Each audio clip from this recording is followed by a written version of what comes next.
Bulletin का बाकायदा आगाज करेंगे। वजीर आला और उनके लाडले सेक्रेटरी मोहम्मद खान भट्टी की हुक्म अदूली का इंजाम।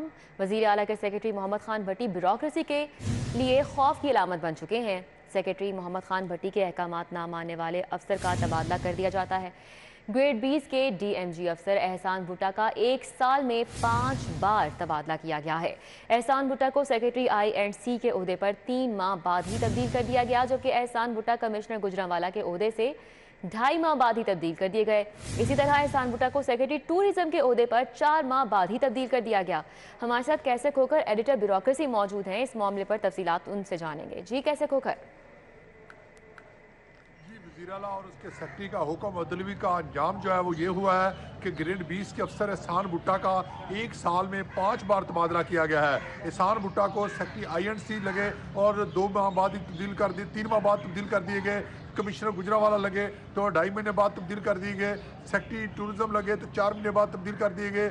सेक्रेटरी स्पोर्ट्स लगे तो 3 महीने बाद तब्दील कर दिए गए। और अब मेंबर CM वज़ीर आला मुआयना टीम जो इंतहाई खुडे लाइन की पोस्ट है उस पर लगाया गया है और 1 साल में वो 5 बार तब्दील किया गया। एहसान भुट्टा जो ग्रेड 20 के अफसर हैं उनको ACR भी किसी की नहीं मिल सकी। ACR लेने के लिए कम से कम 6 महीने की जो सर्विस है वो दरकार होती है। 6 महीने को 1 महीना हो तो फिर ACR मिलती है। ACR किसी की नहीं उनकी मुकम्मल नहीं हो सकी, जिसकी वजह से उन्होंने वज़ीर आला पंजाब और उसके सेक्रेटरी मोहम्मद खान भट्टी के हुक्म नहीं माना और वज़ीर आला पंजाब और उसके वज़ीर आला पंजाब और उसके सेक्रेटरी मोहम्मद खान भट्टी और ईवान वज़ीर आला के काम नजायज़ काम जो है ना करने पर एहसान भुट्टा जो ग्रेड 20 के अफसर है उसका 1 साल में 5 बार तबादला किया गया है। बहुत शुक्रिया कैसे खोकर। पंजाब के अखराजात में गुज़िश्ता साल के निस्बत 217 अरब का बड़ा इजाफा। पिछले माली साल के निस्फ में जारी अखराजात का हुजूम 695 अरब था। रवा माली साल में निस्फ माली साल में ही हुजूम 913 अरब तक जा पहुंचा है। और आपको बताएं कि तनख्वाहों और पेंशन के अलावा जारी अखराजात पिछले साल 483 अरब थे और रवा माली साल के निस्फ में जारी अखराजात 604 अरब रिकॉर्ड किए गए हैं। अली रामे हमारे साथ मौजूद हैं, इस इजाफे के हवाले से उनसे जानेंगे। अली रामे आगाह कीजिएगा। जी बिल्कुल, पंजाब में जो जारी अखराजात हैं उनका जो तखमीना वो लगाया गया था पंजाब हुकूमत की तरफ से, वो रवा माली साल में सबसे ज़्यादा देखने में आया। अब इसमें अगर पिछले साल से इसका तकाबली जायज़ा लिया जाए तो पिछले माली साल में अब तक निसफ माली साल गुजरने तक पंजाब के जो जारी अखराजात थे वो 695 अरब रुपए थे, लेकिन मौजूदा माली साल 2022-23 में पंजाब के जारी अखराजात 913 अरब रुपए तक पहुंच चुके हैं। अब इसमें 217 अरब रुपए का इजाफा देखने में आया है। पेंशन और सैलरी की मद में अगर देखा जाए तो वो क्योंकि उनमें तनख्वाहों में इजाफा किया गया और पेंशन में इजाफा किया गया तो उनके अखराजात में इजाफा बनता है, लेकिन जो दीगर एक्सपेंडिचर्स हैं उसमें डेवलपमेंट सेक्टर के ऊपर सबसे ज़्यादा एक्सपेंडिचर जो है वो मौजूदा हुकूमत ने वो अपने जारी अखराजात में उसका इजाफा किया। और उसमें इजाफा इस वजह से किया गया क्योंकि वज़ीर आला पंजाब जो है वो चौधरी परवेज़ राय उन्होंने गुजरात के लिए कुछ सप्लीमेंट्री ग्रांट जो है वो अप्रूव की थी, तो उस वजह से वो इजाफा देखने में आया।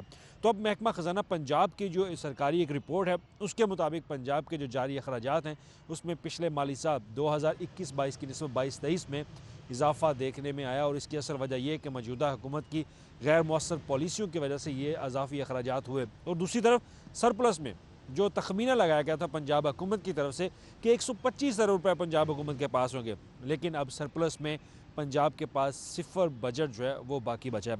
अब इसमें दीगर अखराजात की अगर बात की जाए और रिसीट्स की बात की जाए जो कि पंजाब की आमदन के ऑन रिसोर्सेज उनके जो रेवेन्यू है उसमें अगर देखा जाए तो 500 अरब का जो हदफ था, अब निसफ माली साल में पंजाब हुकूमत वो रेवेन्यू हदफ जो है वो पिछले माली साल की निस्बत भी इस रवा माली साल में वो हासिल नहीं कर सकी। टैक्स रसीट्स में 119 अरब रुपए की जो है वो रकम इकट्ठी की गई पंजाब हुकूमत की तरफ से अप टू एक्चुअल जो उसकी अप टू नवंबर है। और दूसरी तरफ जो नॉन टैक्स रसीट्स जो गैर सूबाई मुहासल होते हैं उसमें पंजाब हुकूमत की कारकर्दगी खासी कम है, उसमें सिर्फ 34 बिलियन की वो पंजाब हुकूमत जमा कर सकी है। बहुत शुक्रिया अली रामे हमारे साथ थे, आगाह कर रहे थे। लाहौर हाई कोर्ट का रुख करेंगे। स्मोक दारू से मुतल्लिक केस। डिजास्टर मैनेजमेंट अथॉरिटी को आलूदगी की जांच के लिए ऐप बनाने का हुक्म दिया गया है। ऐप पर कोई भी शहरी आलूदगी से मुतल्लिक शिकायत दर्ज करा सकेगा। अदालत की जानिब से ये रिमार्क्स दिए गए हैं कि आलूदगी फैलाने वाली फैक्ट्रियों को सिर्फ एक और वार्निंग दी जाए, दोबारा खिलाफ वर्जी पर फैक्ट्री को गिरा दिया जाए, जैसे शाहिद करीम ने ये वाज़े अहकाम जारी किए हैं। मलिक अशरफ हमारे साथ हैं, इस समात का मजीद हवाला उनसे जानेंगे। जी मलिक अशरफ।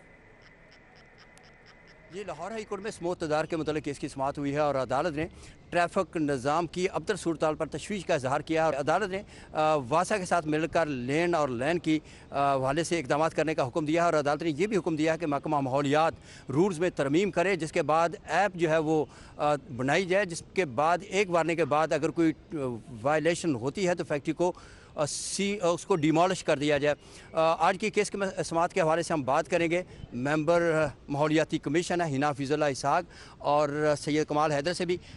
मैडम बताएं कि आज क्या क्या अदालत ने अहकाम जारी किए? अस्सलाम वालेकुम। एक तो स्कूल्स और कॉलेजेस बंद हो गए, नोटिफिकेशन इशू हो गए। दूसरी चीज़ ये है कि पीडीएमए को क्लैमिटी, चूँकि स्मॉग क्लैमिटी है, उसको इंचार्ज कर दिए और तमाम इदारे जो हैं वो पीडीएमए के साथ मिलकर और उनके हिदायत के मुताबिक काम करेंगे। हवा में ये माहौलियाती आलूदगी पैदा हो रही है, उस पर भी एक्शन लेने को कहा है, सीटीओ को भी कहा है, एनवायरनमेंट वालों को भी कहा है।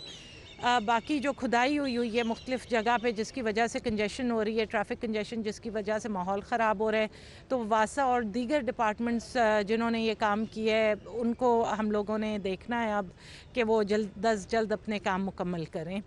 हमने अदालत को आगाह किया था कि वुमेन सेफ्टी ऐप और पब्लिक सेफ्टी ऐप जो है वो बहुत ज़रूरी है। बच्चे ट्रांसपोर्ट में या स्कूल ट्रांसपोर्ट में या कहीं भी करते हैं तो वो हदायत इंशाल्लाह ताला आ जाएगी। जी, इसी वाले से हम बात करेंगे। मेंबर जुडिशल कमीशन के हैं सैयद कमाल हैदर।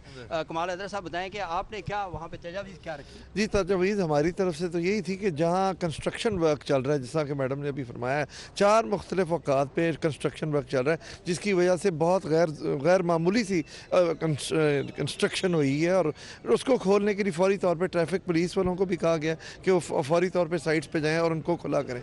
अदालत में आज केस की समाअत हुई है। आइंदा हफ्ते जस्टिस शाद करीम छुट्टी पे होंगे, जिसकी वजह से केस की समाअत जो है वो आइंदा हफ्ते नहीं हो पाएगी और उसके बाद जब बाकायदा तौर पे मुकदमात की समाअत का मामूल के मुताबिक अदालतें खुलेंगी तो फिर समो का केस दोबारा जो हर हफ्ते होता है उसकी। मलिक अशरफ, बहुत शुक्रिया। साले 9 की आमद पर कहां कहां आतिशबाजी होगी। नए साल की आमद पर रात 12 बजे शहर के 9 मुकामात पर आतिशबाजी की जाएगी। ज़िले इंतज़ामिया को निजी और सरकारी इदारों की आतिशबाजी के लिए दरख्वास्तें मौसूल हो गई हैं। कौन कौन से मुकामात हैं जहां पर आतिशबाजी की जाएगी? राउदरशाद हुसैन हमारे साथ हैं, उनसे जानेंगे। राउदरशाद, आगाह कीजिएगा।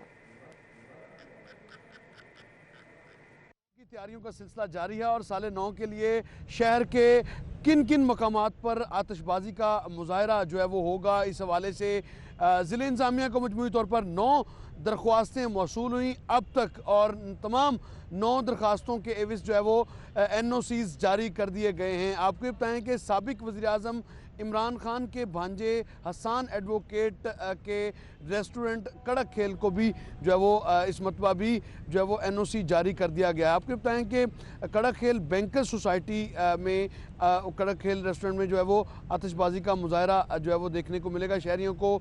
साले 9 की आमद पर मजमूई तौर पर तो 9 मकामात हैं, जिनमें पहली मरतबा US कौंसलेट में भी जो है वो आतिशबाजी का मुजाहरा जो है वो किया जाएगा। आपको बताएं कि इसी तरह से जिलानी पार्क में पंजाब फूड अथॉरिटी के मुआवनत से जो आतिशबाजी का मुजाहरा वो किया जाएगा। इसी तरह से दीगर मकामात हैं जिनमें पार्क व्यू सिटी की इंतज़ामिया की दरख्वास्त पर NOC जारी किया गया है। बैरिया टाउन इंतज़ामिया की दरख्वास्त पर बैरिया टाउन जो टावर है वहाँ पर उसके जो एफल टावर है उसके पास जो है वो आतिशबाजी का मुजाहरा किया जाएगा। दीगर 9 जो मकामात हैं उनमें अगर बात करें मजमूई तौर पर तो lord of food Khayaban Jinnah, Nishat hotel, emporium mall, Johar town में आतिशबाजी का मुजाहरा किया जाएगा। इसी तरह से दीगर मकामात भी शामिल हैं जहाँ पर आतिशबाजी का मुजाहरा किया जाएगा। अब तक मौसूल होने वाले तमाम 9 दरख्वास्तों के मुकाबले में जो है वो। बहुत शुक्रिया राउदरशाद।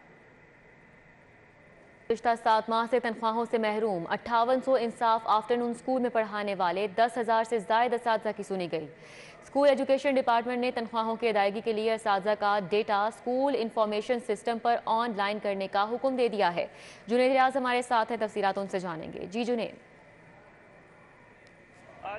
जी, पंजाब भर में इंसाफ आफ्टरनून स्कूलों में पढ़ाने वाले असातिज़ा की भी बिल आखिर सुनी गई है, क्योंकि अगर बात की जाए पंजाब में स्कूलों की तादाद की तो पंजाब में इंसाफ आफ्टरनून स्कूलों की तादाद 5000 है, जिसे बढ़ाकर अब 5800 100 कर दिया गया। और अगर लाहौर की बात की जाए तो लाहौर में भी इनकी तादाद 108 है और इनमें पढ़ाने वाले असातिज़ा की तादाद जो है वो 10,000 से ज़ायद है, जो कि मार्च से तनख्वाहों से महरूम है और 7 माह गुजर चुके हैं। इनको तनख्वाहों के हवाले से 1 रुपए की अदायगी भी जो है वो नहीं हो सकी, जिसके ऊपर जो असातिज़ा हैं वो सरापा एहतजाज भी हैं और उनका कहना है कि फौरी तौर पर उनको 7 माह जो कि गुज़िश्ता माह 7 माह की तनख्वाहें बनती हैं वो फौरी तौर पर अदा की जाएँ। और इस हवाले से स्कूल एजुकेशन डिपार्टमेंट को फंड्स की कमी का सामना है और उन्होंने अभी तक तनख्वाहों की अदायगी जो है वो नहीं की और दिसंबर का महीना भी गुजर चुका है।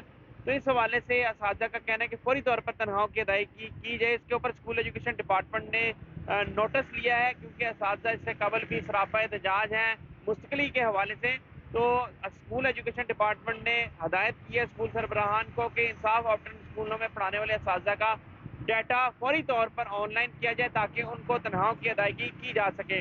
3 दिन की डेडलाइन दी गई है। असातिज़ा का डाटा स्कूल इंफॉर्मेशन सिस्टम पर अपलोड किया जाएगा, ऑनलाइन किया जाएगा, जिसके बाद उनको तनख्वाहों की अदायगी का अमल शुरू करना। जिनका डाटा ऑनलाइन दस्तयाब नहीं होगा। बहुत शुक्रिया जुनैद रियाज। न्यूज़ स्टूडियो से फिल वक्त इतना ही।